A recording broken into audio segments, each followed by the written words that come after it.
Hey, Dr. Scott Boland here, and welcome to Leading in 10, the live stream where we hope to help you amplify your impact in leading yourself and others in only 10 minutes. In today's episode, I'm joined by Dr. John Hawkins, chatting about AI and what every leader really needs to know. John is the author of Getting Data Science Done, Managing Projects from Ideas to Products. John is the chief scientist at Playground XYZ, with a wealth of experience in building and deploying data science projects in industry and academia. Thank you so much for joining us, John. Thank you so much for having me, Scott. Good to see you again. This is, yeah, we're gonna be hard pressed to keep it within 10 minutes. Yeah. I'll keep it tight. So your book is on getting data science done. For those playing at home and who don't know, what exactly is data science and how does this relate to AI? Yeah. Okay, it's a great question. It's got a funny history, the term data science. So originally sort of coined probably independently by different academics in sort of statistics and computer science, but never really took on in academia. And it wasn't until the world moved to sort of large scale internet companies where all of a sudden we had new businesses that predominantly interacted with their customers on the internet. They had enormous amounts of data about how they interacted with web pages, what maybe sort of potentially influenced their purchasing decisions.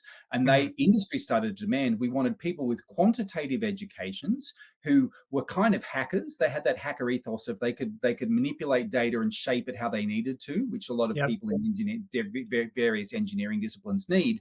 But they also had to have that sense of they had to care about how businesses function and the kinds of things and changes you could make to a business informed by data that could have a good outcome. So it was this kind of trifecta of qualities that led to the sort of the boom in data science in the 2000s, which has now kind of paved way to AI as a discipline.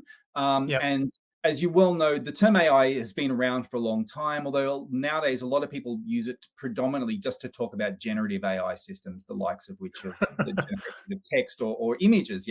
So I would say the relationship to AI is, and this will kind of relate to the rest of the conversation, is it's data scientists either in industry or academia who spend their time thinking about how do you evaluate algorithms when you're applying them to real problems. They've got the skill set of to work out, is this algorithm going to deliver? Is it really delivering value, or does it just look like it is on a small test case? So the data scientists are still important because the kind of failures you're starting to see in AI projects, like where an airline released a chat a chat model that was started giving spurious advice about their refund policy to people. That's the kind of thing that happens when engineers get very excited about an AI chatbot, but don't know how to evaluate it effectively. Yeah, right. So there is a science to data in some sense. Yeah. For business outcomes, really. Yeah. You actually want to know if something's working and to what degree. Well, So although your book is on delivering data science projects, I yeah. was disappointed that I didn't see a single line of code. What's going Yeah. on here? Yeah, there's a couple of math formulas in there. It's like about sort of defining metrics. But so actually, I thought when I started the book, I was very excited. I was working with a bunch of data scientists from really different disciplines, like a pure statistician, a biomedical engineer, a couple of other engineers, mathematics majors, like various people. I thought, I'm going to learn what I can from all these different people and write a recipe book on the right techniques to use in the right situations.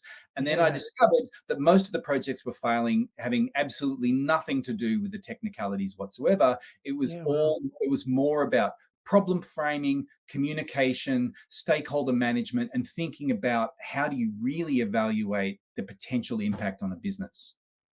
So this is really around the management of the project itself.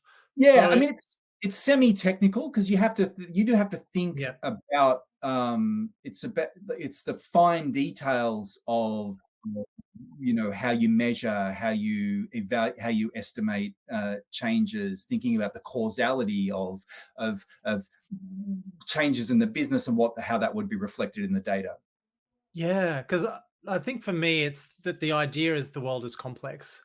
Yeah. And we like to come up with this idea that we can just think through a solution and it's guaranteed to work.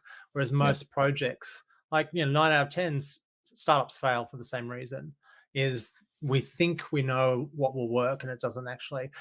Favorite example of this in AI at the moment is these researchers tried to use AI in education, and they had Mm. like 5,000 students. It was a online learning module actually in programming. So they gave Yeah. half the students ChatGPT to play with, Yeah. and the others wouldn't. So they could actually compare Yeah. the outcome of using ChatGPT on engagement, which is how many people finished the course. And Yeah. actually, with ChatGPT, it was found that less people actually finished the course. It Crazy. actually decreased, and this was kind of blew their thinking out of the water. Well, what's actually going on here? And one of Yeah. the theories was, well, once they actually discovered what ChatGPT could do, they didn't actually need a course because they could Mm. have the online learning beside them at any time. Yeah. Right. So in terms of a business outcome, that wasn't predicted by that. It's like, oh, this is really going to, improve our product. And it actually got less people buying the product, which is what's Interesting. interesting. So it's that kind of thing, is that we don't really know. There's so much uncertainty in these Yeah. projects. It's really Yeah. interesting. Yeah. Yeah. So Interaction in the real world are complex. that's right. So what are some of these challenges? Yeah. Why So do most of these projects fail? yeah. So I mean, there's a bunch of different reasons. One of the distinctions I like to make is thinking about there can be sort of top down or bottom up failures. So Yep. a bottom up failure is typically when the data science team or manager or individuals, they aren't able to ask the right questions or deeply understand the business problem in such a way that they're focused on the right solution, or Mhm. they can't think of the right sort of metrics to use to evaluate their system that would really relate it back to really solving that business problem. So like a common one is they'll attempt to communicate to stakeholders using standard metrics like root mean squared error, which Mhm. don't mean anything to most business owners, because you can't take a root mean squared error value and turn it into a kind of into a dollar business outcome. And top down, you quite often see executives and leaders can get very excited about new technologies, data science, wanting to be data driven, but they'll Mhm. focus on the techniques, to the kind of detriment of the kinds of things that really fall into their role, which is, okay, making sure they're clearly articulating how the problem is being measured, how they would measure an improvement in that problem, and sort of really focusing on making sure that the data that's being provided to people accurately reflects the kinds of problems in the business that they're talking about. Does that make sense? Yep. So the question is, what are some tips and tricks for actually boosting your probability of success? Yeah. So first, like on mitigating those first two problems in hiring, you want to make sure that you're hiring data science teams, or at least someone in the team or a data science manager that has really strong communication and demonstrates focus on the business. Mhm. You don't want someone. You want your hiring process to select. To sort of make sure that it's not to someone who's going to communicate root mean squared error and think that that's a proof. Yeah, yeah, yeah. Have to communicate about how their solution, their method of estimating its impact on the business. And then for Yep. the leaders themselves, it has to be about their role really is that making like while they can show a lot of interest in the specific techniques, they shouldn't be focusing on that in the kind of the review and touch points. They should be focusing on how are the data science team experimentally validating this method, and does the way that they're testing it and the things that they're measuring, are they actually related to my business? Do I trust that when I deploy this, it will deliver results? And if not, what's gone wrong? What have I not communicated to help them provide that to me? So if I'm a business owner and Yeah, I'm trying to employ somebody, yeah, how do I know what pain points exist yeah, that would make good data science projects? yeah. So, I mean, a good one is typically you want something where like there's two kind of factors. Like, let's talk about fraud. Like, fraud is a common problem across all kinds of industries, Yep. and it's there's two kind of competing factors that illustrate well what works, what doesn't. So, Mhm. um, when the problem is big enough, like you've got larger numbers of fraudulent transactions per se, for example, then it's much easier to build an algorithm that can identify some of those. When fraud is extremely rare, it's much, much harder to solve the problem because it's a real needle in a haystack. So the needle in the haystack consideration is the thing you're trying to solve, needle in the haystack, in which case it's going to be harder. Yep.